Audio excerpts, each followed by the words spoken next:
Nurse is gonna do that for you. The nurse is gonna do that for you. But I actually learned a lot of stuff that it was supposed to be delegated to someone else. So when I got to the hospital, Beth Israel, I will never forget this hospital. I was sent over there, and the patients were coming, and they told me what I have to do. We have our own little medical office. There were 2 female medical assistants plus me, and well, the girls were really nice to me. One of them was Spanish, so that was a plus for me because she noticed it. Well, it was not hard to notice that my English was not good. So she was kind of guiding me, not actually telling me everything in Spanish, but she was there. No, this is what you're gonna do. This is what and this is called this, and this is called that. The second day, I was called into the office. They said, oh my goodness, that's it. They're gonna kick me out. Something happened. But what did I do wrong? I was like, when somebody says, oh, you gotta go to the office, the supervisor wants to see you. I was like, oh no, that's not for a good reason, So I went over there, and this lady, her face, all these supervisors and bosses usually, they are not approachable at all. They don't look like kind of friendly to you. So he says, Mr. Hoyer. When she called me with that tone of voice, I said, no, should I actually wait for these people to tell me that I'm not, that my internship is over? I said, I was going to step out because we Spanish people, particularly me, we are very, very explosive. We make decisions like this, and when we think that something is gonna happen, we wanna be ahead of stuff. So I was like, oh my God, my father always told me, listen, you have to hold your horses. You don't know what's gonna happen. Wait and see what happens. Relax. And I was like relaxing. I was standing like that. There was an empty chair right there. She asked me to sit down. So when she asked me to do that, I was like, no, she's not gonna have me here for a long time. So she's gonna tell me, you know what, your internship is over and go back to your school. Then find another one. I said, but what did I do? This was, I still have those words still like kind of following me every single time. This is like a backflash is what you say. So it was like,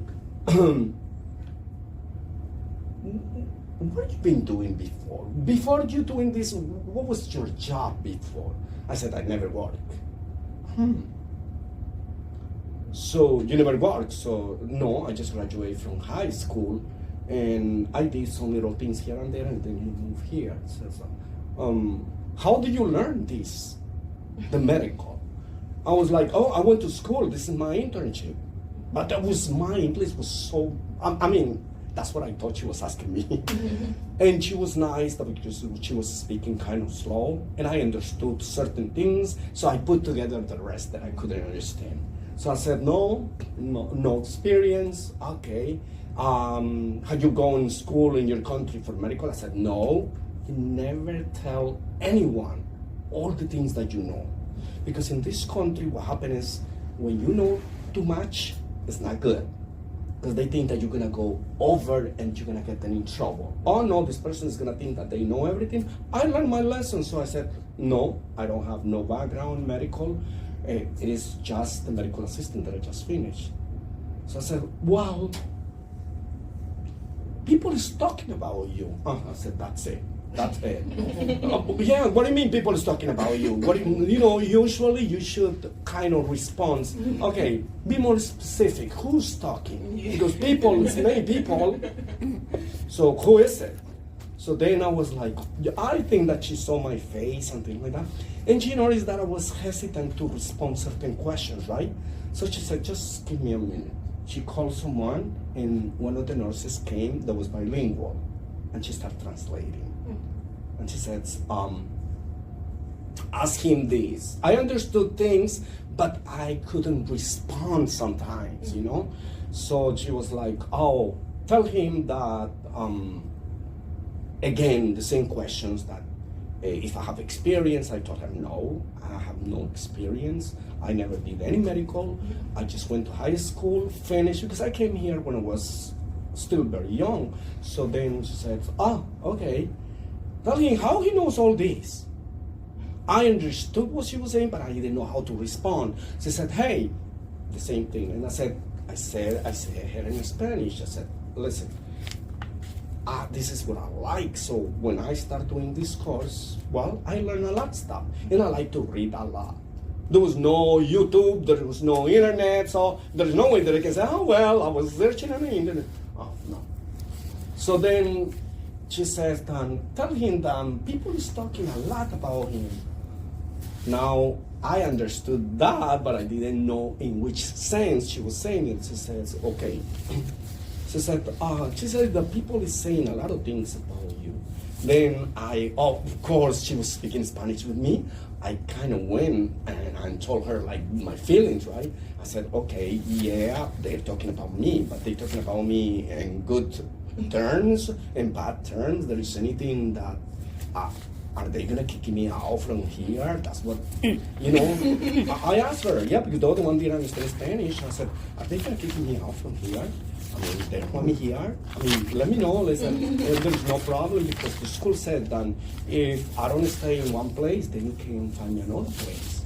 Because I was already very stressed. I was standing right there, and the lady was asking questions.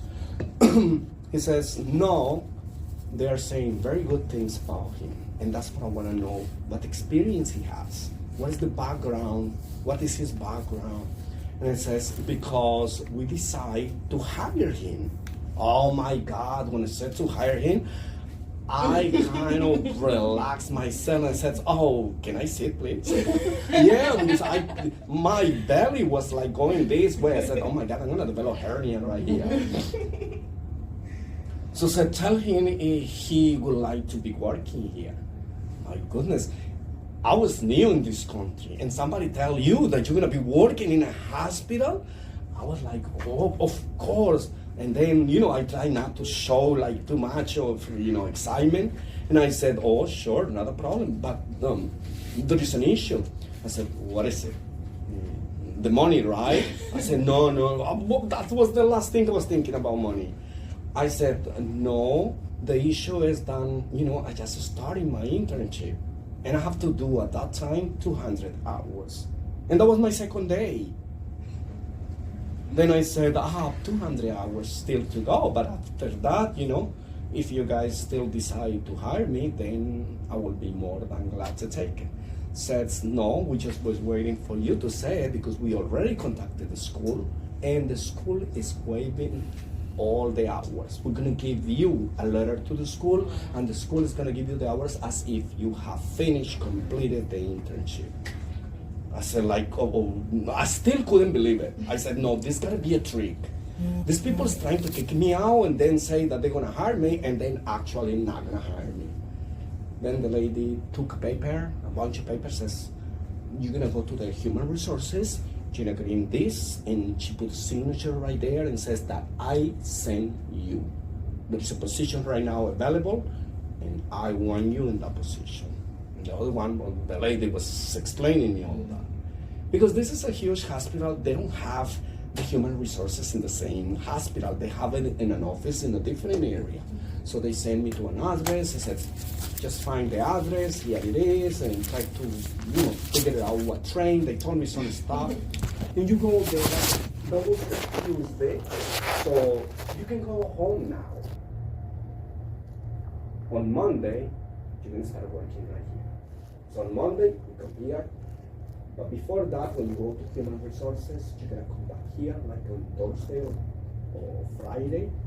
You're gonna get your stops and all the stuff, and you're gonna get your uniform, and you're gonna start working on Monday. So see you on Monday then.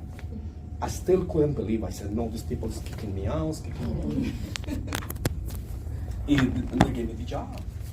I last there for 4 years, because at that end of those 4 years, I finished my bachelor's degree. I put myself back in the university immediately. I said, no, I gotta start. It was very hard because, remember, my English was not good. See, for people like you guys that knows English, it is easy to capture some of the stuff, even though in medical is difficult because it's medical terms, right? But I was familiar with those terms. It's just that it was pronounced differently. But many other stuff was difficult. But I put myself in that situation and I did super good. I did excellent, considering, the level of my English. And I have to study twice or maybe 3 times as much as anyone else. When everybody was having fun over the weekends, I was with books, a dictionary, and all that stuff. Trying to do my work, trying to learn, trying to study. When you want something, you fought it. But that was an excellent experience that I have in the hospital. The doctors told me, listen, when you graduate from as medical doctor, because you're gonna graduate, you come back here and work. And that's what I did. I came back and I worked. I have offers in every single hospital that I did my residency, like for the specialties, surgical. I did in Long Island Jewish Hospital, they offered me a job. I did geriatrics in another hospital, they offered me a job. I did pediatrics in another hospital, they offered me a job. Every single word that I went to do my internship, it's kind of internship, but that's the residency. Mm-hmm. And they said, remember, when you finish, you come back here, you have a job. And that's when the Spanish came to play. Because we have lots of patients that they do not speak English. And they need a technician, they need a nurse that speaks their language, they need a doctor that speaks their language. I was the first one to be hired when we graduated from medical school. And I have all these born here, white, blue eyes, and all this stuff. And I just went for the interview with a couple of my colleagues, my classmates. And you always think, regardless of how strong you are and how confident you are, you always think that someone, because they are from here, because they look different, because they are white, they're gonna take the job first. Mistake, big mistake. It's not like that.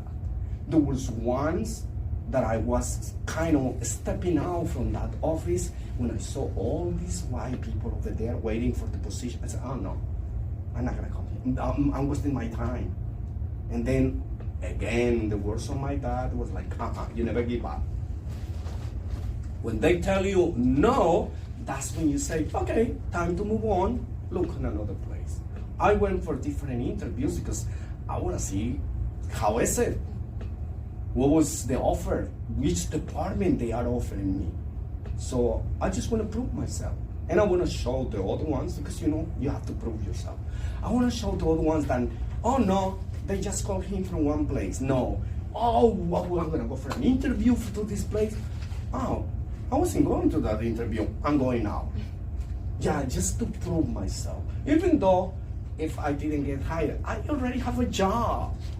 But I want to prove myself and compete with all the ones to see how it is.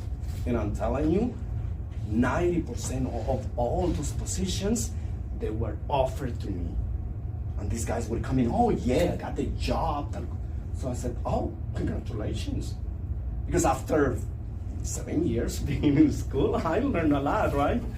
My English was a lot better. I could make things better. So they were like, oh, okay. So how did you do? The first thing, everybody asked me. Mm-hmm. They didn't ask in between themselves. So how do you do? Like kind of sarcastic, right? Okay, Dr. Hoyer, so how do you think you did? I said, I don't know. I might be wrong. Probably they like me, maybe not. I don't know, not sure. Oh no, got it, got this. I might not accept it because I might have another offer. They were like kind of bragging. I said, oh no, well, I don't know. If they call me, fine. If they don't, I'll just look for another. So yeah. One of my classmates says, oh, you should look for like the Bronx, or you should look like Brooklyn instead of Queens. Go to Queens. Like that's where all the Spanish people is at. You know what I mean? People sometimes are like that. And you're gonna be putting in that way. All I know, not to me. I have never felt like you are discriminated. If you did, you waste your time because I was not actually. I mean, I care less. So that's basically what happens. And after that, I worked for 16 years in the hospital. I said, enough is enough. And I started doing this teaching. I did it by accident. You know, things happen in life. I don't know if I told you guys that one of my colleagues, one of the doctors, an Indian doctor, because there are lots of Indians here working in the hospitals, there are lots of Indians working as teachers. So his father has passed away, and he told me, listen, my dad passed away. I said, wow, sorry to hear that. Seriously, I mean, that's horrible because I lost my dad. That's what I'm here in this country. And he says, I want you to do me a favor. I said, what is it that I can do for you? I mean, I don't know. You don't know. So what happened is that I'm working in a university and I have a job over there, but I have to leave the country. My job here in the hospital is secure. I just asked for a leave of absence, but this job at the university, this is not a secure job. If I leave, I'm gonna lose it, and I need it. See, that was another plus that I have, because in the hospital I was working 6-7 days a week. And he was doing only his 3 days because they didn't get overtime, and he has to look for another job because he has to support his family back in India.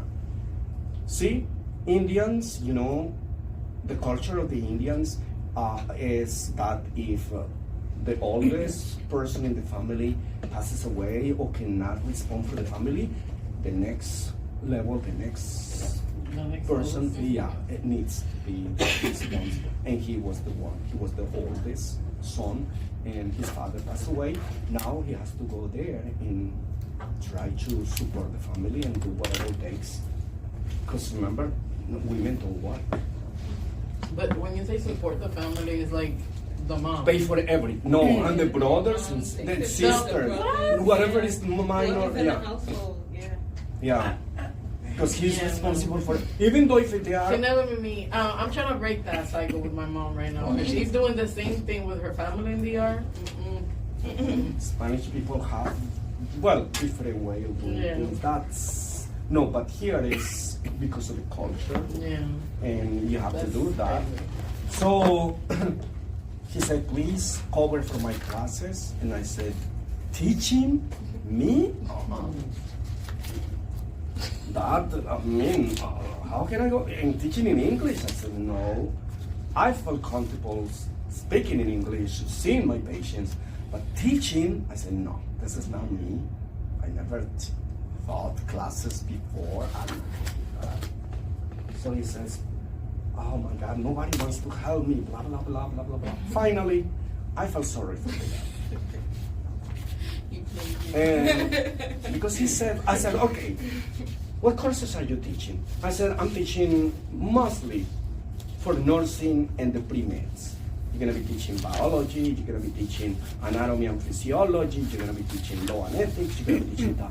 I said, okay, it sounds like it does not difficult. And for how long you're gonna be going? He said, listen, cover for me for 3 weeks. Because I know I'm gonna handle that in 3 weeks and coming back. Oh, I took the job. 3 weeks, 4 weeks, 1 month, 2 months. The semester was over, he never came back. But then I learned that teaching is fun, and I like it. And the university offered me a job at the end of the first month. They said, oh, Dr. Hoyer, we wanted to offer you full-time job here in the university.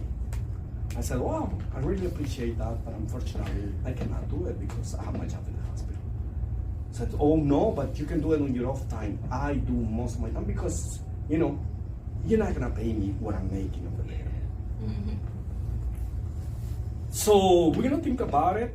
think about it, and we try to, find a common ground and see if you can stay with us. I said, okay, so I started thinking about it and doing my job here and there, and then I said, you know what? When I start working, teaching, I have like more time for me. In the hospital is definitely not easy. So then I started trying to get back to my family, getting to see my child and things like that. And I was like, oh no, this is what I need, definitely. So then I told them that, if they pay me this much, then might be considering taking the position. Well, they said, okay, we're gonna talk to the director, whatever is there, and whoever managed the financials of, and they said, we agree, we can pay you that. So I said, oh my gosh, can you imagine if I were like hungry to get a job? Probably this. I said, oh no, if you get this money, fine. If otherwise, we can get someone else. Yeah. Because that was I was expecting them to tell me, because I didn't want to say no, but then I said, okay, I'm just gonna put myself a little higher on the rate, hourly rate, because they pay you per hour. So I said, oh listen, if you pay me this much per hour, it's not sorry. It's not the same as the hospital, but yeah, at least, because if I'm gonna do overtime, I'm gonna do like almost double what you guys can pay me. So think about it. And then, they, like a week later, they called me to the office and said, we decided to pay you what you asked for. And then I was like, oh, I changed my mind, can I ask more? It was that easy. No, you can pull, that's too much. But it was really good. And from then on, I just liked teaching. And I was like, wow, see how you start, you do one thing, and you think that probably you're not capable to do these certain other type of things, but eventually you are. I agree.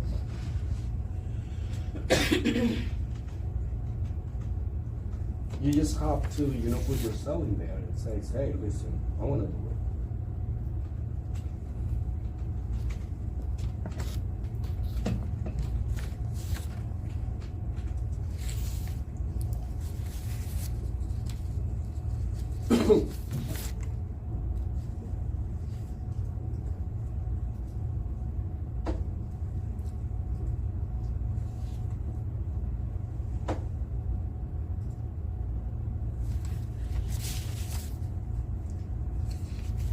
Working in a hospital, remember that you have all these many opportunities. They pay you in any position. They pay you your sick days. They pay you your vacation. They can give you tuition reimbursement if they have a union. See, the union pay my university. I believe that they pay like at least 60% of the total cost, because I went to this private university, so that's costly.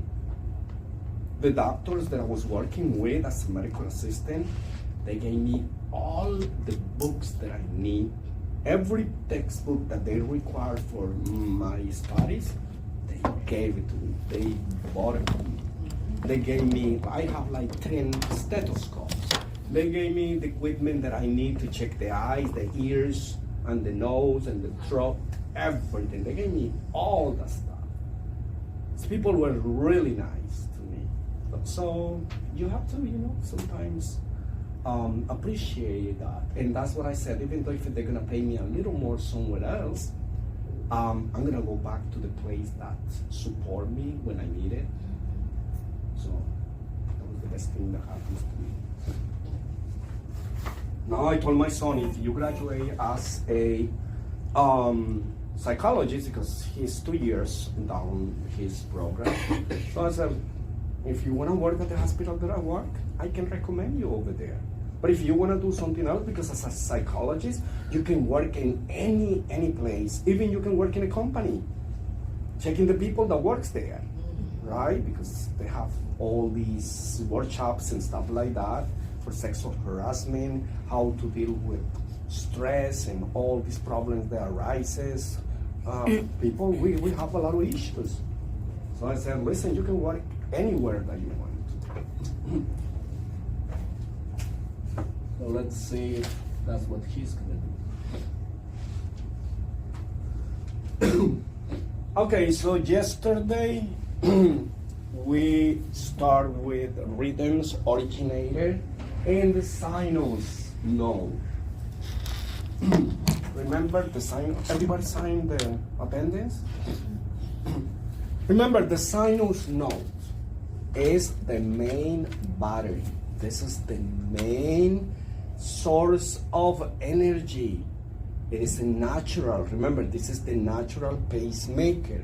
This is the one that initiates the electrical impulses of the heart. So every single time that we talk about the sinus node, immediately you said, oh, this is the main battery. Remember, we have three batteries: the SA node, the AB node, and the Purkinje fibers.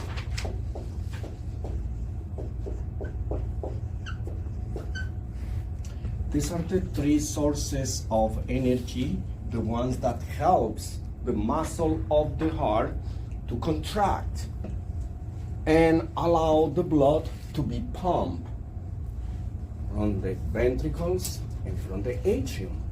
Sorry, I didn't want to interrupt, but you have there chapter 7, but then here I have chapter 9. Mm-hmm. Yeah? It's different. Yeah, the title is different. Okay. It's But it's the same lecture? Yeah, because I was in chapter 7, and chapter 7 is called ambulatory monitoring. Oh, you believe that the numbers are wrong. Oh, okay. Yeah.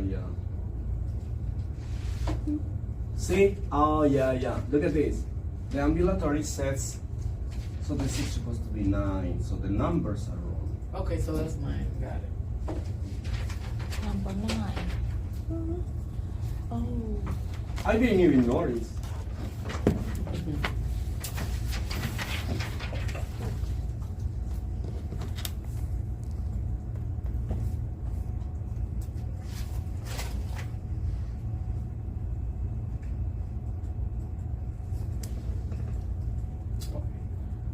Not even able to change. So every single electrical impulse is going to be generated by the SA node. Now remember, if the SA node does not work or fails for any reason, what's going to happen? If this fails, this is going to take over. So this will be 1, 2, 3, the 3 batteries. And if this fails to work, these Purkinje fibers are going to take over. Now remember that because they are the batteries, they're going to have some inherent rate. So the SA node rate is normal, 60 to 100 beats per minute. AB node is going to be 40 to 60 beats per minute. And the Purkinje fibers is going to be 20 to 40 beats per minute. It's the speed at which these batteries are going to kind of send the electrical impulses to the muscle of the heart, so the muscle of the heart can activate and start pumping blood. Now, if you see, 60 to 100 will be the normal way, right? Now, as it goes down, the path, as this moves down the ladder, well, the inherent rate is going to be lower. So let's say that the heart main battery is not working properly, or it's not working. So this is going to take over, but it's going to take over at less rate. So how good is that gonna be? Not too good. So this battery is gonna be exhausted very soon.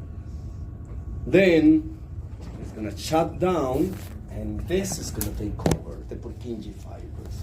But look at the Purkinje fibers inherent rate. It's 20 to 40. It's very little.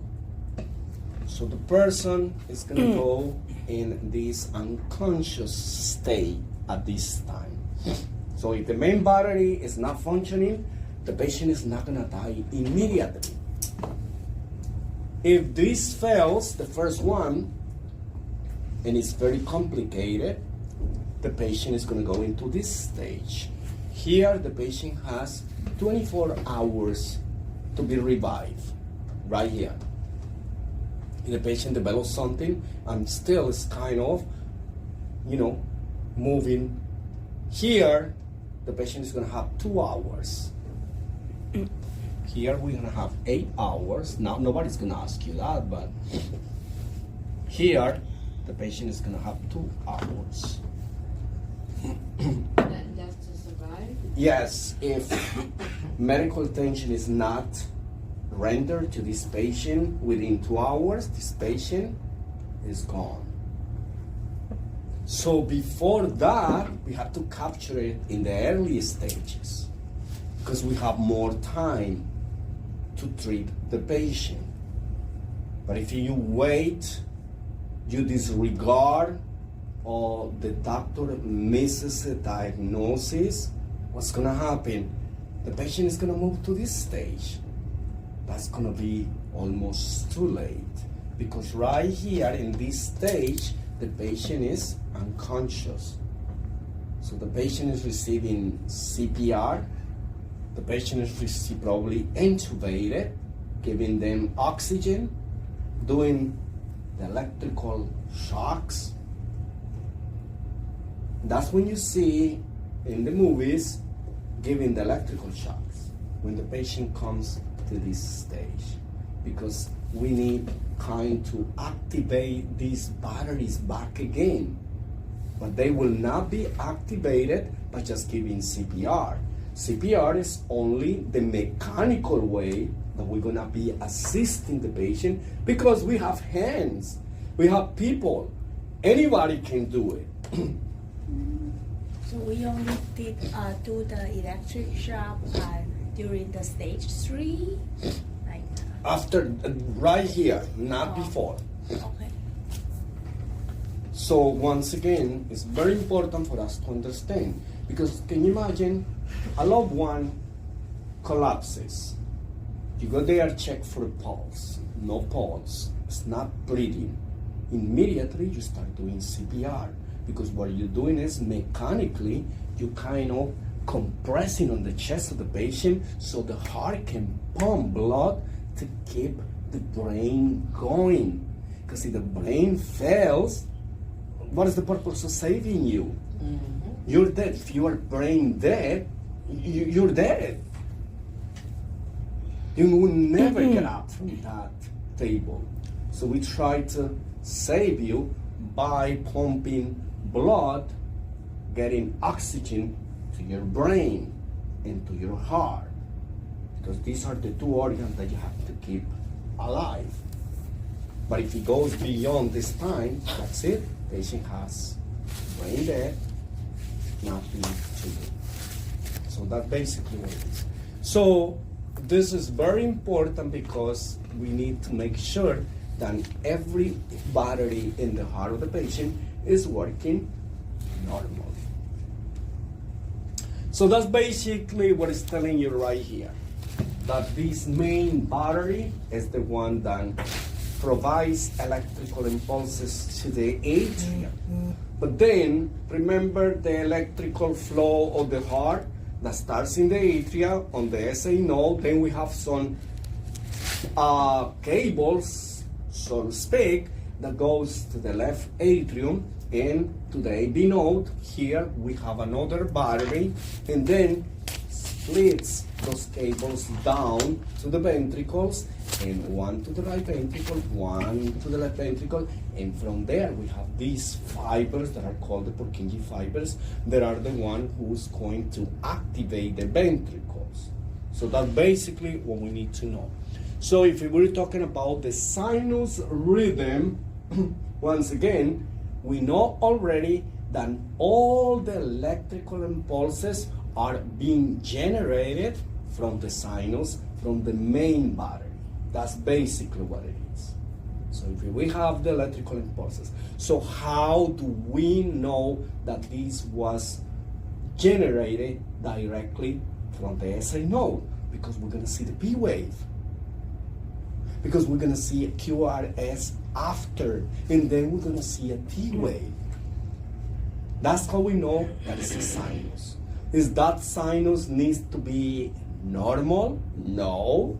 We just need to know that this battery hasn't collapsed, that is there. And if it's working kind of slow, still working. It's not the same as this is not working at all, and now this takes over, and this is gonna be shut down, and then the next one. No, all of them are working, but they are not working at its best. So that's basically what we need to know. And here we're gonna see all the waves, the deflections. So we're gonna see the P wave, because it's a sinus, because this is the one that is sending the electrical impulses. Remember that the SA node or the sinoatrial node is the one that activates the muscles of the atria. And when the muscles of the atria are activated, which part, when it's activated or it starts contracting, they are the one that makes the atria to contract. For that reason, we see the P wave. So we always gonna relate P wave, atria. P wave, SA node. Why? Because the battery is the one that sends the electrical impulses to the muscle of the atria, and the atria contracts, then we see the P wave. But if this is not working, the atria is not gonna contract, we're not gonna see the P wave, or we're gonna see the P wave differently. The shape is gonna be different. See, it's not kind of, difficult when you kind to understand the steps. If one thing doesn't work, then the other one is not gonna work much, because all these electrical impulses depends on this main battery. Because this is the one that generates all the electrical impulses and pass it through these cables, through this battery, through this battery. So this will be like backup batteries. But backup batteries usually don't last much, because eventually the electrical impulses of this battery is gonna be finished. This one too, because you're not receiving more charging from here. So you don't have a charger, you have your phone, and the battery is running out.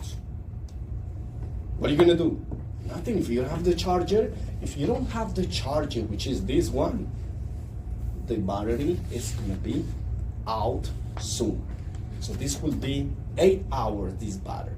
This one, if it reaches this one, is over. Now this one takes over, this battery lasts 2 hours. Look at this. This is not much. And our body has lots of functions. Even though if you're sleeping, you're not doing anything. You're sleeping, you're resting. Your organs are working. And in order for your organs to work, you need blood. You need oxygen. Your heart don't stop because we're sleeping. No. Your lungs do not stop because you're sleeping. The only organ that kind of going to rest, you know which one is it? The stomach. The digestive system. That's why we don't eat at night before we go to bed, because then it creates this type of very uncomfortable feeling with your stomach full, digestion is going on, you try to fall asleep, you're not going to be able to. So the digestive system is the only one that is going to going to rest, and you're not going to need electrical impulses, or you're not going to need oxygen for them, you're not going to need blood for them. But every other system, you need it. every other system you need it. Remember, at night, the muscles moves. You turning on your bed, right? You're moving, you're scratching. Your urinary system works. Why? Because you want to go to the bathroom sometimes. And when it didn't work, well, you didn't feel the urge to go to the bathroom. Your salivary glands are working. You're continuously producing saliva. You're breathing. You're dreaming. Your brain is active. Your nervous system. All these requires energy. Requires these batteries to be working. That would be nice, right? I can go on break with my heart. It says, I'm going to sleep. Then there wouldn't be such a thing as heart attack then. Because heart attack is when the heart stops and not pumps more blood. So that's basically what this is all about. So just remember the sinus rhythm is the rhythm that is produced particularly by the main battery, SA node. It says right here, the sinus node is the pacemaker in control. Unless it fails, then you're gonna have anything else. Other than that, no worries. I put it right here. The inherent rate for the SA node is 60 to 100 beats per minute. Now, once again, all depends on the activities that we're doing. It can go beyond that or below that, right? Depends on the person. Also. Right, depends on the person, the level of activity, or the medical conditions that the patient may have. If I check the blood pressure and each one of you, none of you are going to have the same blood pressure. Not only that, you can check on the same patient blood pressure, pulse in this arm and move to the other arm, you're not gonna have the same numbers. Because we are changing every second. Do you know that when we go to the medical doctor, we become a little nervous? It's like when you're taking a test. If I check your blood pressure or your pulse, let's say your pulse, that is a lot easier to do. If I check your pulse right now, it's gonna be one value. If I'm gonna check on the other arm, it's gonna have another value. It's gonna be within the normals, but the difference is gonna be less than 10. That's basically what's considered normal. So if you have in this arm, let's say 80, and you have 80 to 82, 84, remember you go by pairs. So then you have 84, 86, 88, it is normal. But if you have 90 in one and 80 on the other one, we have a problem. See, that's how we differentiate that. Now, if I check your pulse now and you have 60, and I give you a sheet with a bunch of questions, your heart is going to start beating faster. And I check your pulse is going to be higher than that. So that is what's telling you right here. Depends of the activities, the moment, the emotional way that you feel, your high blood pressure is going different ways. Now, is that implies that you're sick, that your heart is not working? No, not necessarily. If you're active, you're running, and somebody else is sitting down, the blood pressure, the pulse, the rhythm, whatever we do to check how the heart is functioning, is not gonna be the same. It's gonna vary, it depends of what you've been doing at that particular moment. That's why you have to learn. Did you guys do vital signs already? No? I mean, I did on my church at night. Okay. And in the class, have you guys done vital signs? Okay. No. So probably it's gonna be me teaching you the vital signs. And then I will tell you what to do, when to do it, because that can affect the results of the vital signs of your patient. So it's important to know and consider other external factors that can alter a little bit the results of your vital signs. So which ones are the vital signs anyways? Blood pressure, your temperature, Rate. and your oxygen level, right? Okay, so we have Army. pulse, blood pressure, Mhm. heart rate is the pulse, Yeah. blood pressure, temperature, anything else? The height? The oxygen, not the oxygen. I mean, no, not the height. Oxygen Oxygen. is considered, yeah. Pain, Pain level? yeah. Okay. What do you mean by that? What do you mean by pain? Pain level. Oh, okay, Yeah. okay. What was How, that? when you go to the doctor, they ask you, okay, from 1 to 10, Okay. how bad you feel. So you guys have to understand this because these are questions and this is what you need to understand. What is bio? What bio means?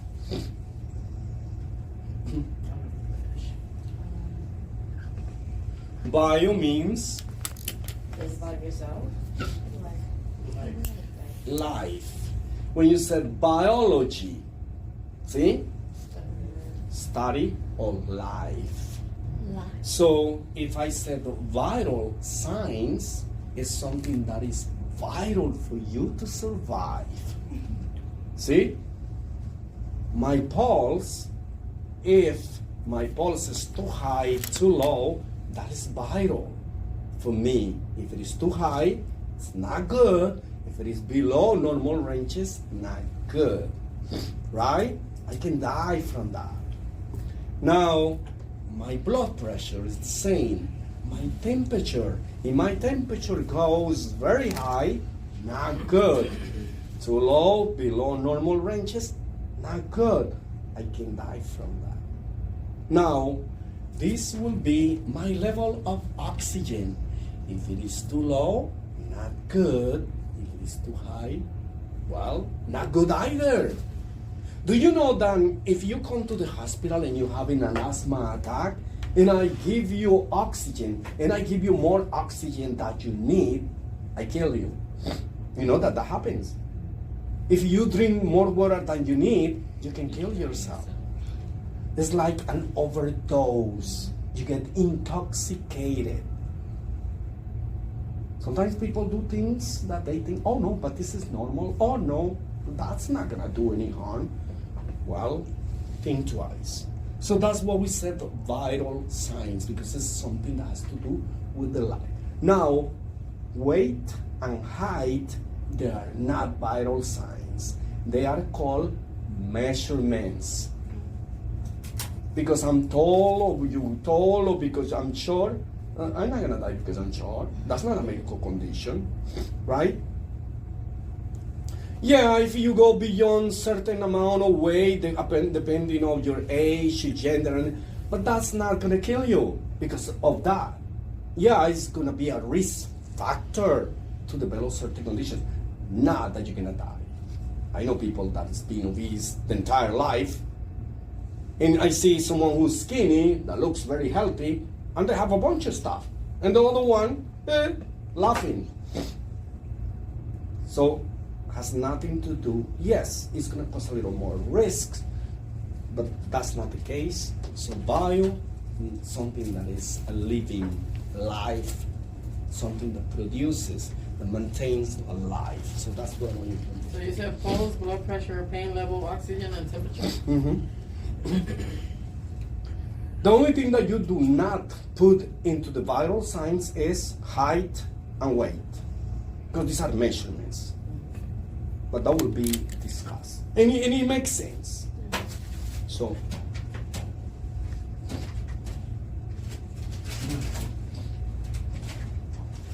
now remember that in order for us to have a sinus rhythm, we need to have all the components of an EKG, all of them. Do that need to be normal? No. sinus rhythm does not imply that it's normal. Sinus rhythm means that the main battery, the SA node, is working. And if it's working, we're gonna see what on an EKG? B wave. Correct. We're gonna see the B wave, the QRS, oops, T, Q, R, S, and this is the P. So I see all the components of an EKG. Immediately you say, oh, I see. Remember that for that national exam, when they talk about the P wave, what is it that you need to go and look at the heart immediately? What part of the heart you should look when you have the P wave? Or the atrium, the upper chambers. The SA node is the one that sends the electrical impulses to the muscle of the atria contracts, boom, I see the P wave on an EKG. When they talk about the ventricles, what you should be thinking immediately about the heart. The ventricles. That's it. They talk about ventricles, you know already. In an EKG, then I was thinking about SQRS. QRS. That's what you have to put in your mind all the time. Because otherwise you're going to get confused. So that's it.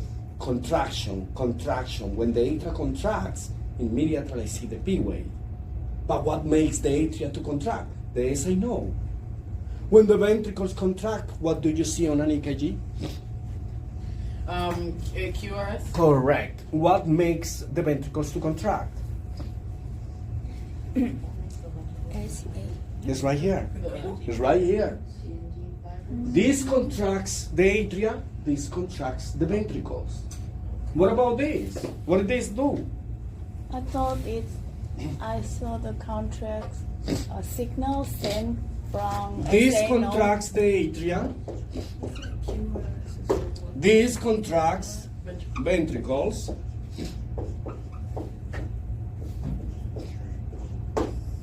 So what this does?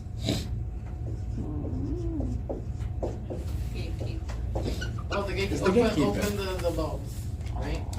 When this is contracting, this puts off the switch. All right, to keep energy going to the. The energy not passing to the ventricles. Why? Because this is just filling with blood. So that's it. That's how you're going to be seeing this all the time.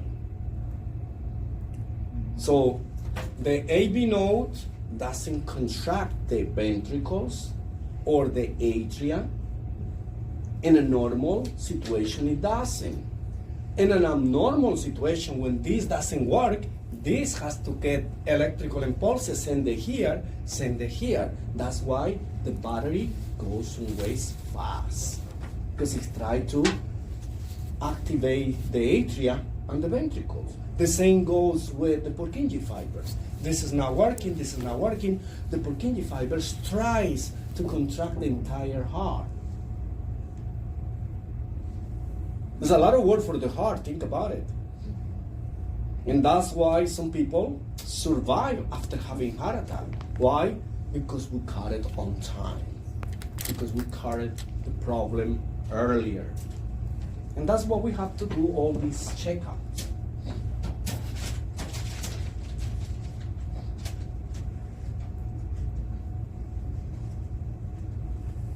In order for us to have a normal sinus rhythm, we have to meet certain criteria. Remember, the P wave has to be certain shape, certain speed. The QRS, the same. The PR interval, it's got to be certain measurements. So we have some standard measurements for that. So that's basically what it is. Now, we can have something that is not normal. Why? As we mentioned yesterday, that was covered in this chapter, we said that we can have that the heart is going slower than normal. So the heart rate is below 60 beats per minute. If the heart goes slower than normal, what is the medical term that we use for that? Great. Bradycardia, correct. And if it goes beyond 100, faster than normal, but we see all the components, tachycardia, correct. So these terms, you have to keep them in mind because these are the things that you're gonna get on your exam. National certification likes to ask about tachycardia, bradycardia, hypotension, hypertension. So remember, hypotension means low blood pressure. Hypertension, high blood pressure. Here it is a normal sinus rhythm. If your EKG, when you're reviewing your EKG, it meets all these criteria, first of all, you're gonna look at it and you're gonna see if there is a P wave, if there is a QRS, and if there is a P wave. If you see all the components of an EKG, you said, oh, this is the sinus rhythm. Now you're gonna check speed, the rate. The rate is 60 to 100 beats per minute. If you look at it, it says 60 to 100 beats per minute, you know already that you are in the good path. Now it says it's regular. Regular means that every single beat, heartbeat, is taking the same amount of time. Remember when we were counting the little blocks? If it takes 20 blocks the next beat, 20 blocks the next one, or goes above or beyond or below 2 little boxes, that's still considered normal. The P waves, they have to be positive. Positive means they are upright, meaning above the baseline. What is another name for baseline? Anybody remembers? For the baseline? Just like us. Right, right. It has the S there. This line, when you have all these waves, what is called? Isoelectric line. Iso means in the same level. Same level, ISO. What is the level? The level of electricity is in the same level. So isoelectric line. So don't forget those terms. Baseline, flat line. Isoelectric line means the same. Sorry, you mentioned earlier bradycardia and tachycardia, but then you mentioned 2 other things. What was it? Hypertension and hypotension. Remember, hypertension is when we check in blood pressure. Hyper, above normal levels, hypo, below normal levels. Both of these conditions are serious. If your blood drops too much, you collapse. If your blood pressure goes too high, you collapse. One, because the blood is taking too long to circulate. You're not receiving oxygen. The other one, the blood circulates too fast. But because it circulates too fast, you not have the time to change, to gas exchange. You're not picking up oxygen. So therefore, it's going too fast. This is like when you have a book and you start flipping the pages fast. How can you read it? Impossible, right? Flipping the pages like this. No, I can scan something, which is totally different from just flipping pages. But if you take one page and open it up, but if you take too much time, you're never gonna finish. Got it? Good. Yes. Thank you. Now, you're gonna have, remember, you're gonna have a QRS. Every single bit has to have a P wave, QRS, and a T wave. The PR interval has to be within these measurements. It has to be between two little boxes and 5 little boxes. If it is less than 3 little boxes, not good. If it is more than 0.20, it's not good either. So this will be, that's what it says, constant. It has to be like this. The QRS interval has to be less than 3 little boxes and more than 1, because otherwise it will be a problem. So we don't have a problem right here because it's normal. We don't have no adverse effects. There's no treatment for that. So when we are reviewing or trying to interpret an EKG, the first thing that we see is, are all the components of the EKG are there? Are all these measurements meet the criteria of normal? And if it doesn't, then we're gonna move to the next one. Too fast, too slow.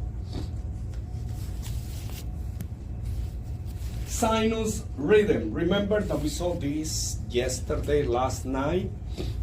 Here, the only thing that we have to see is that we have the P, Q, R, S, T. Here, I'm not saying that this is not normal sinus rhythm. Is that understood? Because these are supposed to be upright. This is the lead number 2. So in lead number 2, all of them has to be in the same normal position. But we not worry about that. We worry about knowing that this meets all the requirements to be a sinus rhythm, which is there's a P before a QRS, there's a T. P, QRS, T. P, QRS, T. It doesn't matter if it is upside down. They're not asking us if this is a normal sinus rhythm. Then you will say no, because it's not normal. So that's basically what it means. So sometimes we just see something like this and our mind goes, oh, that's not right. The first thing that we said, oh, that's irregular, because we think that irregular means abnormal. Not necessarily. So we don't use irregular in replace or for abnormal, right? We don't use those terms. In medicine, we have to try to be very careful how we address this. And sometimes, because we see a little kind of messed up waves over there, we immediately says, oh, doesn't look kind of nice, something like that, so something is gonna be wrong. No, not necessarily. Sometimes the patient is moving and make the waves change a little bit. Or the patient is a little, nervous.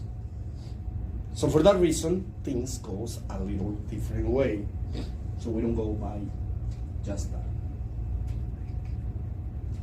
Sinus bradycardia. So brady means slow, cardiac means hard. So usually it's slow hard. But usually we don't call it slow hard just like that. We said slow heart rate. So that's basically what it is.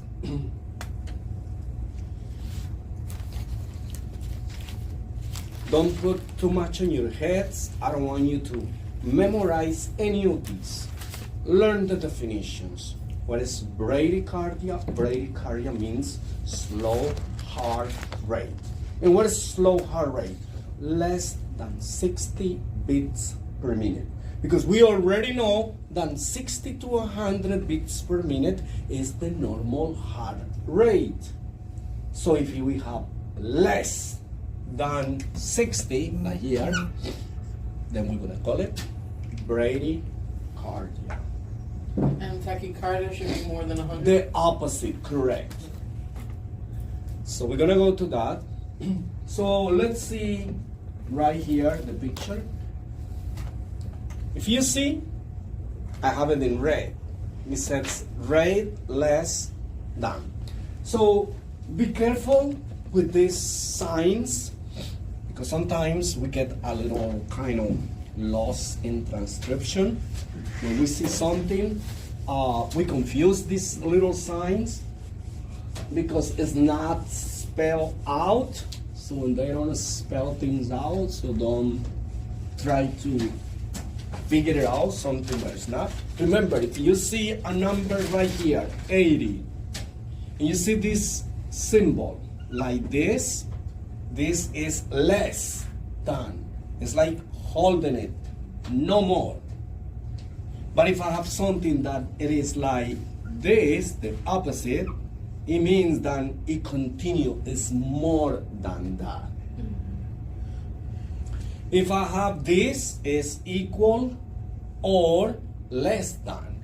This is more or equal or more than. So starts from 80 and more. So those things are very important for us to understand. So it says right there is less than 60. Has to be less than 60. Here. Yesterday we were like kind of counting the QRS, right? So this is considered sinus bradycardia. But pay attention to this, because if you count, you use the 6-second method, it's not gonna meet the criteria. What will be the heart rate here using the 6 seconds method? 60? 60, right? Right. 1, 2, 3, 4, 5, 6. 60 is not considered bradycardia. It is less. But why they gave me this picture?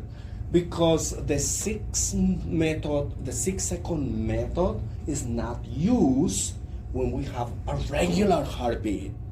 This is regular from here to here. Remember yesterday that I showed you how we do it? So we have a paper. Oh, this is attendance from someone else. Oh, let's use this one. This is how we mark it. This is how we do things in medicine. Here, here. So now, isn't it the same? Isn't it the same? So this is regular. When we have a regular heartbeat or regular rhythm, we do not count the number of QRS, because the results are not going to be accurate.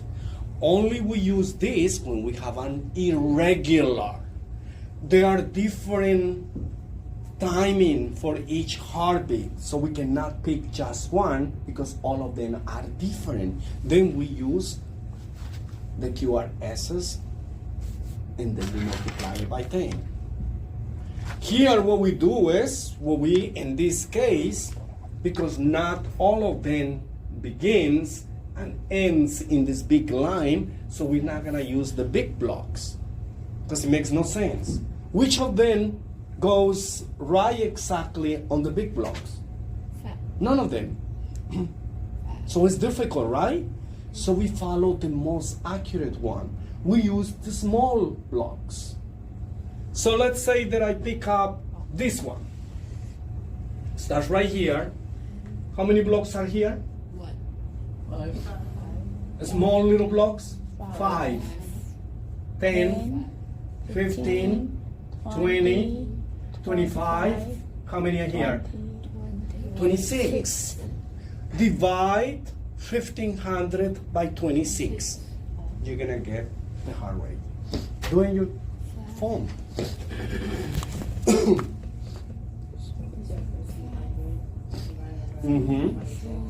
Remember when we use 57.69. see 57. Oh, so that's why it's bradycardia. Now it is. Okay. But if we just count the QRS, it's gonna give us a wrong answer. Got it.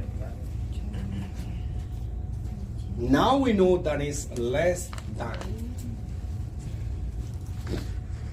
Remember when we use the large blocks, if I use these 1, 2, 3, 4, 5, and they are complete in between the QR, then I use 300. 300 divided by the number of blocks, 4, 5, 6, 7, or whatever number of blocks. But if we're using the little blocks, which is the one that I like to use the most because it's the most accurate, then you're gonna use 1500 divided in the number of little blocks. I have 26 blocks in between this R and this R. So then that will be 57 something. The good thing about the questions on your exam is that they don't try to trick you. Like, okay, so it's 57.6, it's 57.8, it's 57.9. No, they're gonna give you it's 57, it's 70, it's 80, big numbers separated from each other. That's why if you want to do it fast and you're not good doing the math, no worries. You just count these and you get to the closest one. Oh, it's supposed to be bradycardia, but I don't see the 60 right there, and the 60 doesn't apply. Oh, it says 50 something. That's the one that is closest to it. 60. So it's always gonna be like that. Like it's not gonna be like 59 and 57. No. Okay. No. They're gonna give you a big gap in between them. Okay. So then you know that one of them is very close to what you find in there. So it says, oh, this is the one. Got it. Because that wouldn't be fair. Yeah. Because then you have to have a calculator there to do little things and decimals and all the stuff.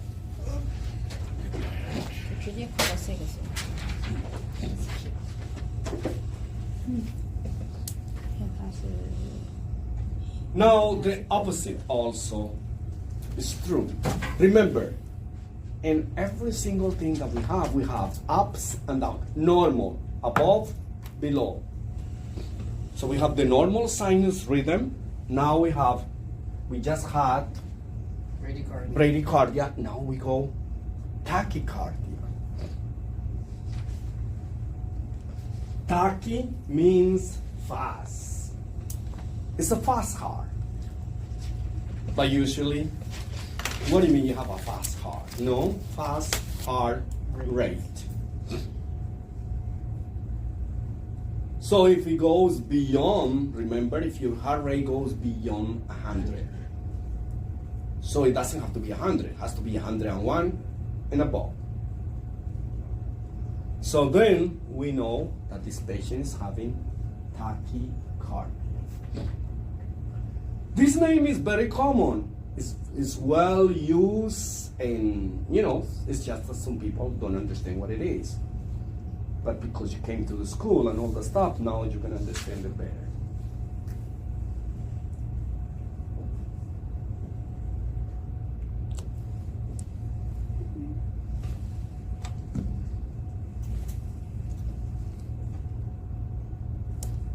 Remember, the only thing that I do want you to learn, that I do care you kind of walking away, take home learning for you is just note the simple definitions. Remember, you're not gonna need much information for this. Remember, too much information is going to kind of, block the real information, the basic stuff that you really need to know for this. So just know that sinus tachycardia is a high rhythm. The heart rate is more than 100 beats per minute. That's it. Anything else, do not worry. You know that is sinus, it's gonna be a P, QRS, and a T. But the rate is higher than normal. So here it is, 101 to 60.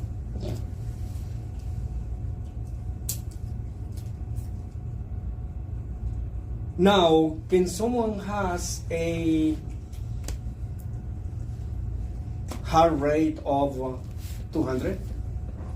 250? Yes. Oh yeah. Yes. Then is that gonna be called tachycardia? No. Why? Because the fastest that your heart goes, then other things are gonna disappear. If they're gonna disappear, you don't have sinus tachycardia, you're gonna have something else. So that's basically what it is. Now, it's just for you to understand this, because it says, okay, so the heart can go up to 160. No. I have one of my students that have her pulse went up to 250. We have to call emergency immediately. An ambulance, and they took her because it was too much. Can die if it's not medical treated. Everything else is exactly normal. It's just that it's too fast. But all the components, all the timing in between the PR, the P, the QRS, the PR interval, all of them are the same. It's just how fast it goes, not anything else. Here it is. So if you look right here, you know that there are many QRS right there. There is a T, P, QRST, P, QRST, P, Q. But you see the Q and the the T and the P, they're close to each other. Why? Because it's going fast. And the faster you go, so if you go faster than 160, now you're not gonna see this.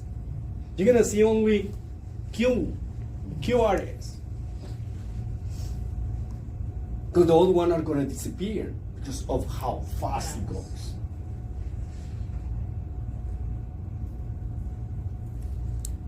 Now, what do you think is the heart rate for this patient?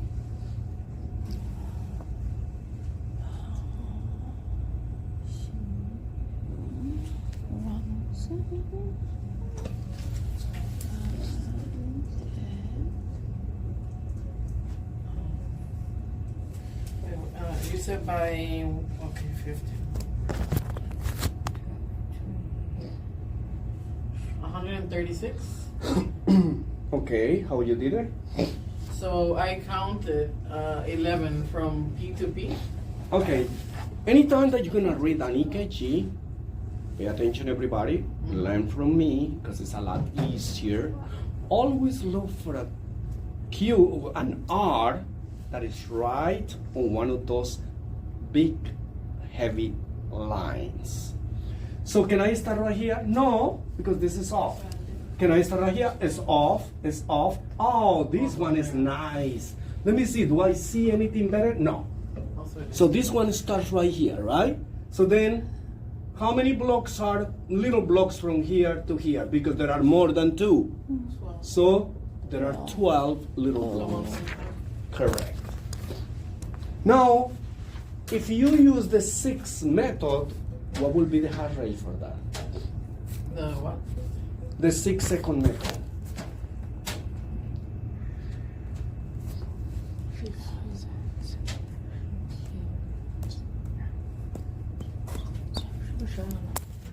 120. multiply 10, right? So it would be 500, 600.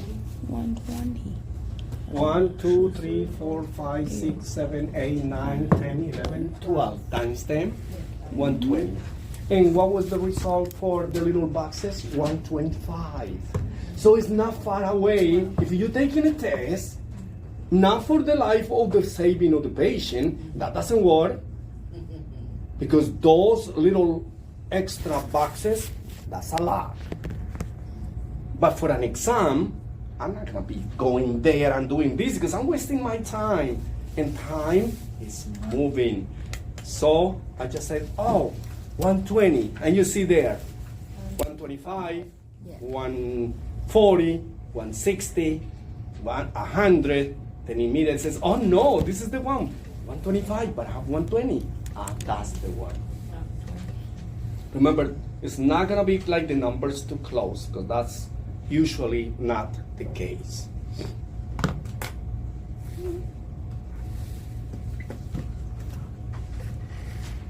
Now let's talk about these arrhythmias. Arrhythmias now is not gonna be regular. If you said A in medical terms, A means different. No.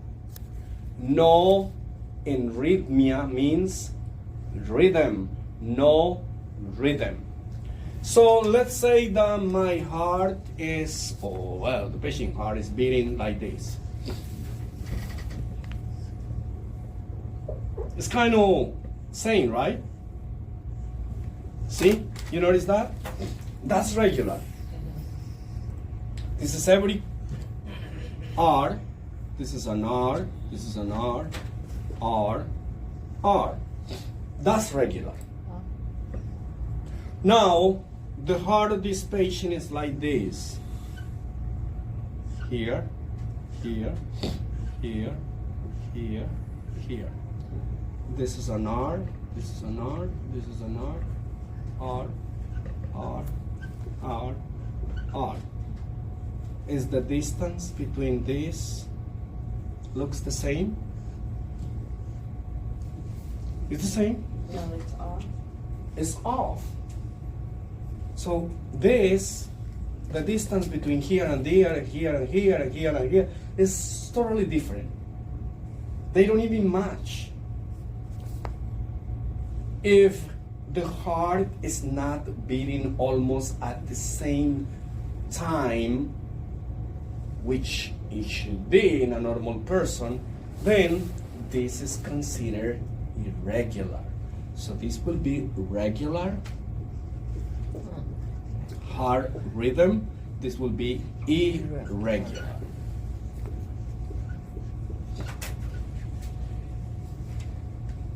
So the regularity of the heartbeat is how long it takes from one beat to the next, to the next, to the next. Are they following like almost the same, or the heart is just going in this way? So that's called arrhythmia. Remember, rhythmia, rhythm is one thing. A rhythm, that is an abnormal rhythm. It's off of pace. It's not following the same pattern. So if I have an irregularity, definitely I have to use the 6-second method. Always. Because I cannot count from here to here, because this is different. This is different. Every single heartbeat gives me different timing. But if it is regular, I can pick this, the distance between here and here, it's the same. Let's say that you have grades. You took a test, you have 5 tests. The first one you got 50, the second one you got 70, the second one you got 90, the third one you got 10, the other one you got 100. Which number should I pick as the final grade? Add them together, divide. That's a different issue, right? That will be here. Because I cannot give you 70, it's not fair. I cannot give you 100 either, because you have 10. I cannot give you 90. These are not the same.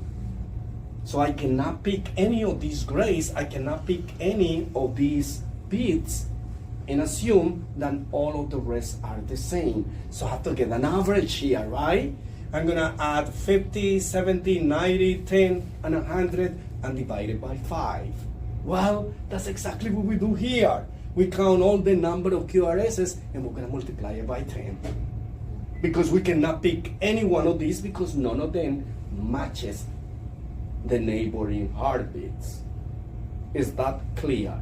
Yes. Because that's how I want you to understand it. Because I always come out with something. I always make something because it's a lot easier for us to understand in that way. Yeah, like in oil terms. Right. Because always talking about the same is the same. We feel like are in the same kind of hole, right? And you cannot escape from there. No, we leave that and we give you samples. So then when you see that you have an irregular heart rhythm, you're gonna use the 6 method. Because there is no way you can count little boxes or big boxes. There's no way. Because each one of these heartbeats has a different timing. Each one of these grades are different. I cannot give you just one. I have to add all of them and get an average. Now you have a grade. Same here.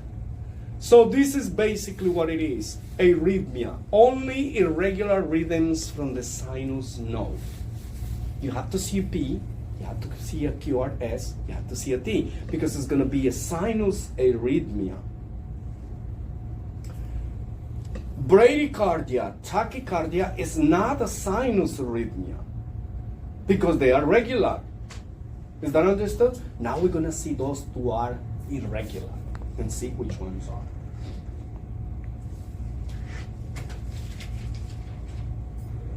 In a sinus arrhythmia, the rate varies with respiratory pattern.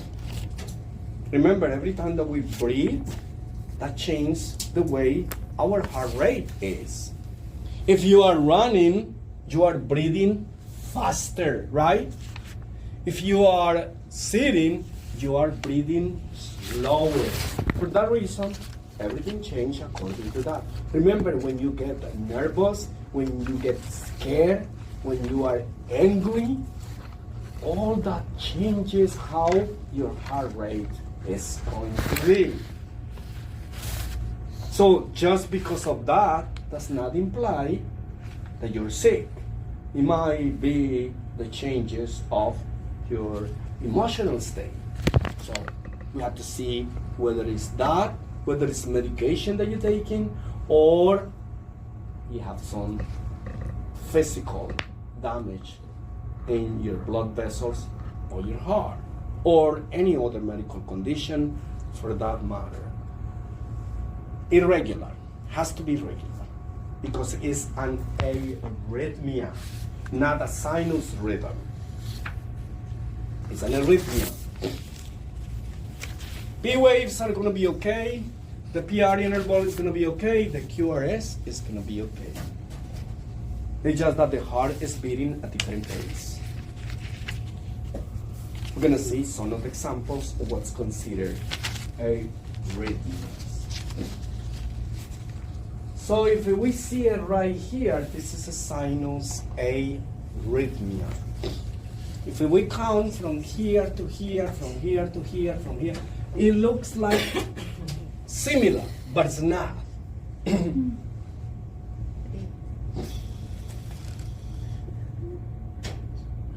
So if we kind of measure there, this one right here, see, right here, it's a little less. This is here. Well, this is important. This is kind of not good. Sample. Well, this is. Well, okay. Here it varies. Here. Okay. He has this one. This. Because remember, in order for something to be regular, it has to be only one error. One is different. Everything else will be not different. So the first one goes kind of okay. This one, the distance between here and here, here and here. But if we measure right here,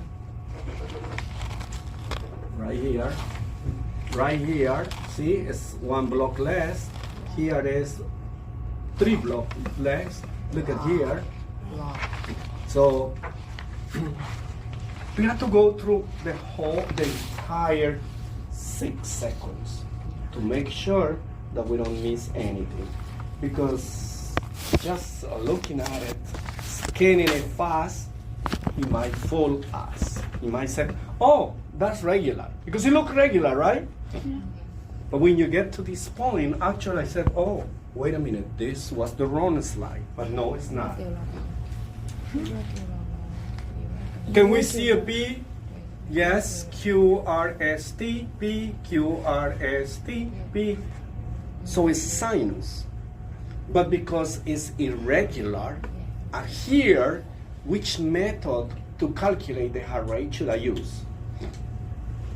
6 marks. The 6 seconds. 6 seconds. Because I cannot pick this one, because this one and this one and this one are alike. But what about this? Remember, I cannot pick any of these grades because if they are different and it has a big gap in between, I cannot just choose one of them. So then I have to get an average. Then I have to count 1, 2, 3, 4, 5, 6, 7, 8. Is 80 a normal heart rate? Yeah. Yes. It's in the back of Correct. It's in between 60 and 100. But it's irregular. It is an arrhythmia. Do I have to do anything serious with this patient? No. Because this is the breathing. This is the emotional state of the patient. This is the level of activity of my patient. See? That's why when your patient comes to your office, as soon as they walk in, you greet them, you make them feel welcome, you do the registration, take the insurance, don't do the vital signs immediately. Ask them to sit in the waiting area, 10 to 15 minutes later, then you can call them, Mr. Smith, Mrs. Smith, please follow me, I'm gonna check your vital signs. Because they are already relaxed. You're not, can you imagine you're running to the office because you just get out from the bus, you're running to the train station because you're gonna be late, you wanna go to your appointment on time, and when you get there, your heart is very fast. You check the pulse, blood pressure, the temperature, all of these values are not gonna be the normal ones. So you wait until they relax, but you took care of them. Now, I come here, I'm relaxed. I was waiting, sitting in my car outside because the office is still not open. But as soon as I go first, the person who's going to support to take care of me is having breakfast, is minding their own business, and saying good morning, nobody greets me, and you waiting, then I get really upset. And then to calm you down, said, oh, no worry, Mrs. Smith, let's take you, I'm gonna take you right now because that's what we do.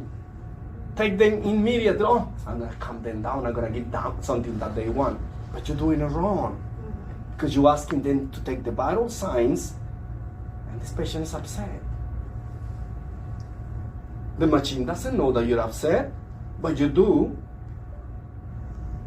You do not check the temperature on a patient who just arrived. Probably the patient just have coffee. We have to ask. But if you don't want to ask, wait 10 to 15 minutes. The body relaxes. If you drank something like in summertime, usually people don't drink hot coffee. They have an iced coffee. They have a juice. They have something hot, cold water. In winter time, they like hot stuff. This changes the temperature. When you put the thermometer underneath their tongue, if you have drink something cold, it's gonna be colder than normal. If it was something hot, it's gonna be hot. If the patient is chewing gum, it's the same. It's like when we're doing exercise, we're moving, we're agitating. You're chewing, this becomes warmer. So you need to understand if the patient has already stopped smoking, because the patient is not gonna be smoking right in the office, but they were smoking outside. As soon as they enter, oh yeah, come right here, we're gonna do this. No, wait 10 to 15 minutes and you're gonna get more accurate results. And those are the things for exam. I tell you these stories, so when you see those questions on your exam, which situations can alter temperature, blood pressure. Now you know, said, oh my God, the professor said this, and you're gonna remember, because that's exactly what happened. That's like my daughter. I remember she had a fever in the house. It was like 102. So I rushed her to the emergency room, but it's winter time. So by the time she gets to emergency, her fever went down, and they like, I'm like, yeah, give it some time. Yeah. We was just outside in the cold, and I gave her Tylenol. Yeah, no. And sometimes might not be the weather, it's the Tylenol itself that during the time that you were moving from your home to the Tylenol starts working. So there are many things, and we gotta do it in a nice way, and you have to explain the patient in a nice way. Oh no, your child doesn't have fever. Oh no, nothing is wrong with them. I'm gonna get very upset because you are telling me you're a liar. That's how we take it.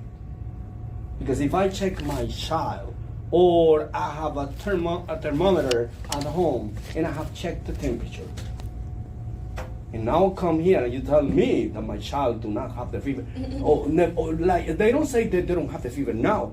They're trying to tell you no, they don't have fever. They like never have a fever. That we're crazy. Or they ask you like, what did you come here for? Like, what did you bring? So you have to be very, very careful how you talk. Particularly the mothers get very emotional. Your kids are the most important thing. And if you see them sick, remember, kids and elderly patients, we don't have too much time for them. So it's better to rush them to the emergency, to pretend that everything is gonna be fine and stay home. Because you're probably gonna regret it more. And you come to the hospital, and the person that's supposed to be helping you is kind of doubting what you're telling them, you want to kind of keep them up, right? And that makes things worse. So for that reason, you have to be very nice. Good morning. How are you doing? Well, there's no good morning. I'm here. Look at my child. I said, oh, I understand. I have a child too, and I know how you're feeling. But not if you don't have a child. Like, don't say you have a child if you don't have a child. Well, at least make it up. Yeah. Or a nephew. I have a nephew. I have a little Yeah. sister. We have, I mean, yes, I know. I take care of my friend's daughter, even though if it's not true. And I know I have to rush there. I'm a babysitter. I know how you. I know what you mean. So let's say that you don't want to kind of lie, saying that I know how, because sometimes you don't know if it's not your own child. But when we are very close to little kids from our siblings or a friend, we feel the same. See, I'm very close to not the children much, but to the elderly. When I see my friends like kind of disregarding their mothers, you can imagine how pissed off I get. They invite me to their homes and they said, oh, my mom invited you to eat. I said, excellent. We're gonna order something. Tell your mom she's not gonna cook anything. Oh no, she wants to cook for you. I'll tell her that she can do a little something because we're gonna bring something. What is it that your mom wants? Let's go get it. This is for your mom, not for you. Well, she gotta cook, right? Yeah. Oh yeah, let's go there and eat and then wash the dishes, and she's the one who's doing everything. Oh well, nice, right? No, I don't like that because my mom is everything for me. So you have to be a little kind of, empathetic. Come on. And in the medical, it is crucial that you have empathy. Forget about your personal problems, because sometimes our personal problems get tangled in all these situations, and sometimes we respond bad because of what we're going through.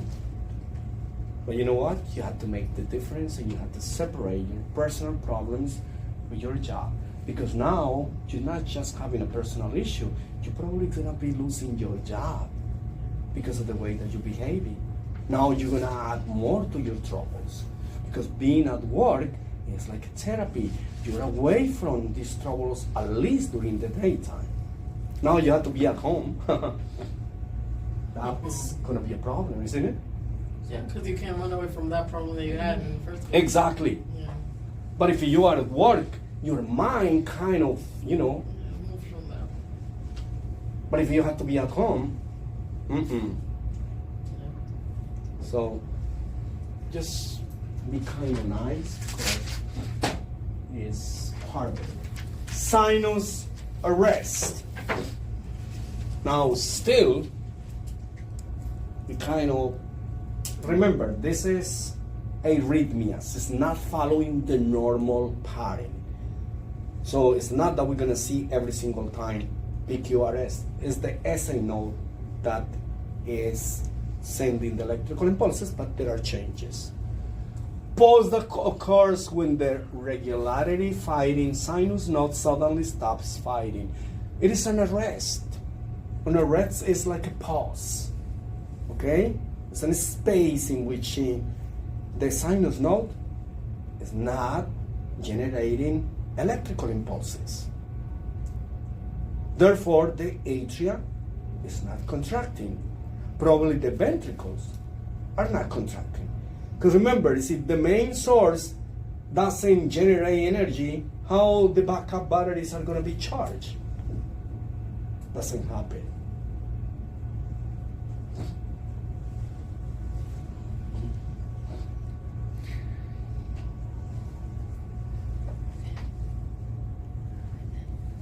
So if there is pause, if there is an arrest, we're going to see some missing components of the EKG. Some heartbeats are going to be missing. Remember, a complete heartbeat is made of P wave, QRS, T wave. So we can miss any of these parts, any of these components of an electrocardiogram if the SA node is not firing. Firing means it's not generating electrical impulses. The muscle of the heart is not going to contract because it needs that electrical impulse.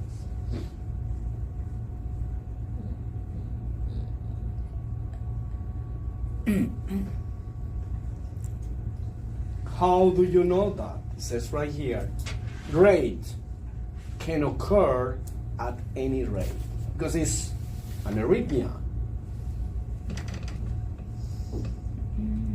So we don't know, it varies. Regular but interrupted by a pause. So we're gonna see some type of regularity, but then we're gonna see a big pause when we're gonna have missing waves, EKG components. So that's basically what it is. Everything else is gonna be normal. So we're gonna see, remember that we saw a atrial, the PAC, the premature atrial contraction, and the pause, the interrupted. I don't know if it was here, but Okay, so that's what we're gonna see here. So we see everything goes normal up to here. PQRST, PQRST, PQRST, and what happened here? It disappeared. there was The electrical impulses generated by the SA node is not there. Stops. So that battery kind of went off. But then start initiating, and when it start initiating, QRS very big because it's kind of slow. And then continues normally. So the problem right here is this, right here. But it's regular, from here to here, from here to here. Oh, but this is wrong, this is wrong.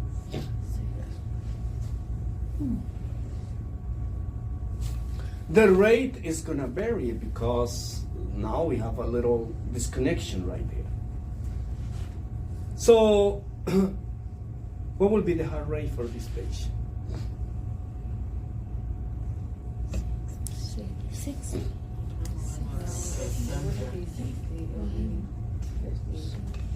This counts too. That counts? Oh, that counts. Okay. Yes, because this is a QRS. So it would be 60.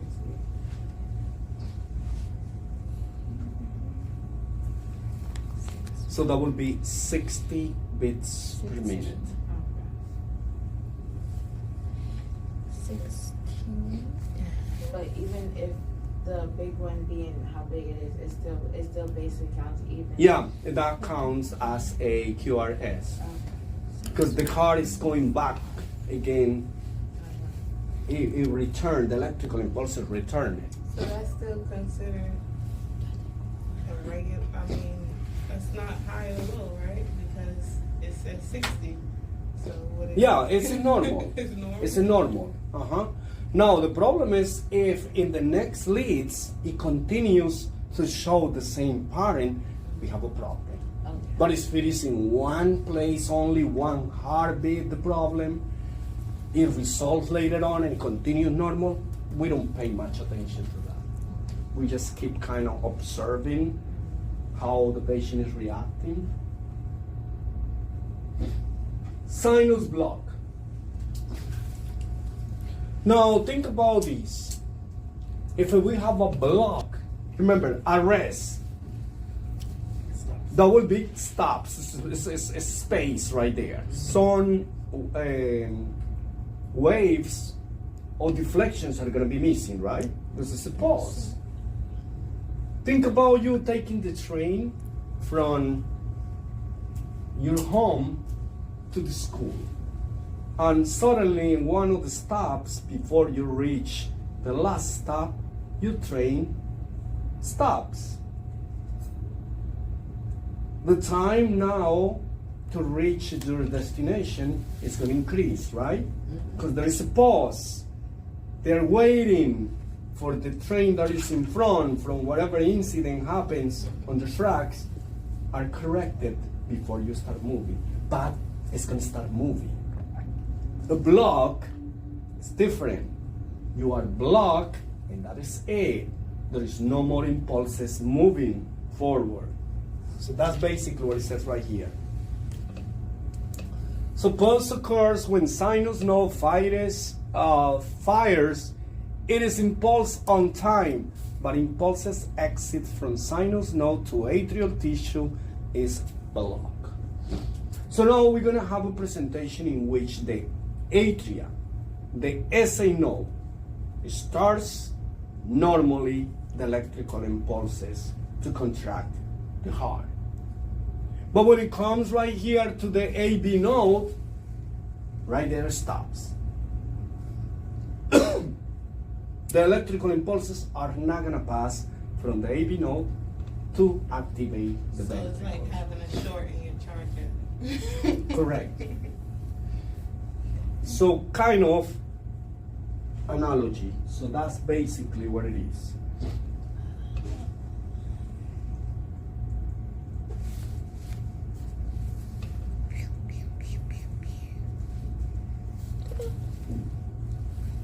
So we're gonna see on the picture what is the changes. So we see right here that it says that the rate can occur at any rate. Regularity can be regular but interrupted by a pause, just similar like the one that we saw before. But there is a block right there. We're gonna see the difference. Oh, wait a minute.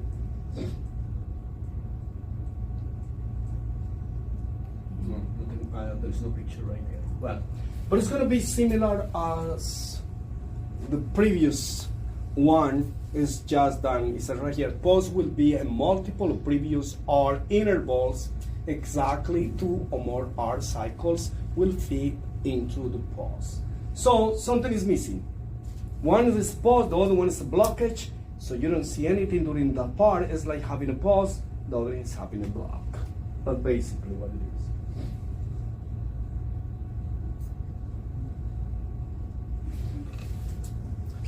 is. Usually, we're not going to talk about this exit block. We're going to talk about blocks. The real blocks. The one that really causes the patient to die. So these are just variations of missing some of the components of the EKG on an EKG trace. And that's basically what it is. Any questions?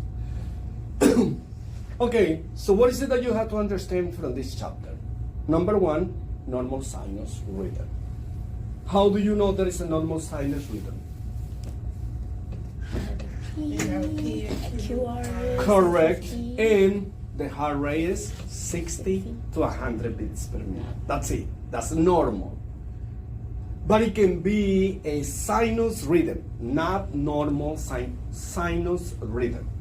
Now we have the PQRST. But what is the problem right here? That can be faster than 100, slower than 60. We have bradycardia, tachycardia. That's it. Don't worry about the pauses, don't worry about the block. This exit block, you're not gonna see it ever. The blocks that we're gonna mention in one of the chapters, those you have to pay attention to it. But these ones, that's basically what it is. So if you have a pause, if you have an arrest, that means if you have a block, that means that it's not moving.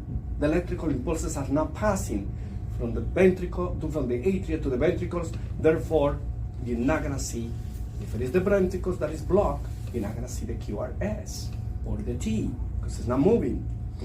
So that basically what it is.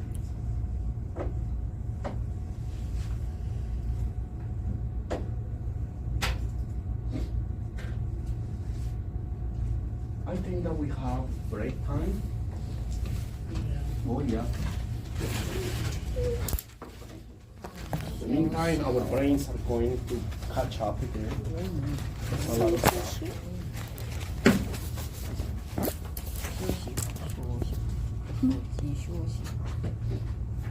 Let's take 30 minutes break.